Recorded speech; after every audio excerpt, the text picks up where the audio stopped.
Okay guys, so in today's lesson, we are going to talk about the layers of the atmosphere. I'm going to go through them layer by layer and tell you what they all do. So let's start off with the very lowest one, the troposphere. The troposphere is just a fancy word for something we all know and love, the sky.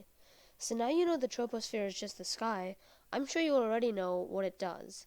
It's where all the weather takes place, it's where the planes fly, it's where you live. Take a step outside and boom, you're standing in the troposphere. So that's layer 1 covered. The troposphere is just a fancy word for the sky. Okay, now we move on to a slightly more exciting one. It's the stratosphere. Now what's extra special about the stratosphere is that it has a layer inside it called the ozone layer. Fancy, right?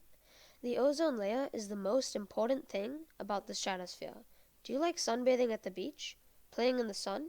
Well, if not for the ozone layer, the UV radiation from the sun would give you sunburn much, much faster than it already does. The ozone layer absorbs most of the UV radiation that the sun sends us, and that's why it takes us a lot longer to get sunburn. So next time you're at the beach, you can thank the ozone layer. Okay, so here we move on to the 4th out of 7 layers, and one of the coolest in my opinion, the mesosphere. Do you remember what happened to the dinosaurs? A meteor hit them, and the reason that hasn't happened to us yet is because the mesosphere. The mesosphere burns any meteors that are flying their way to the Earth before they can wipe out our civilization. As well as burning meteors goes, they can also make water vapor into ice clouds. Sick, right? Okay, now onto the 5th layer. Okay, so now for the thermosphere.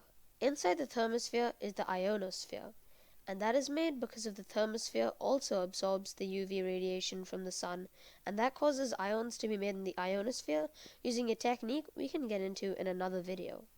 The thermosphere itself is interesting. For example, it's where all the satellites orbit on Earth. Have you ever seen the auroras?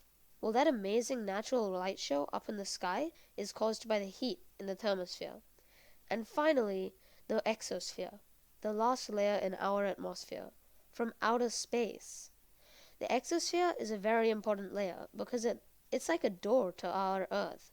It's the gateway between Earth and outer space. That's all for today's video, guys. Now you know about the atmosphere. Don't forget to like, subscribe, and turn on post notifications so you don't miss another video. Bye!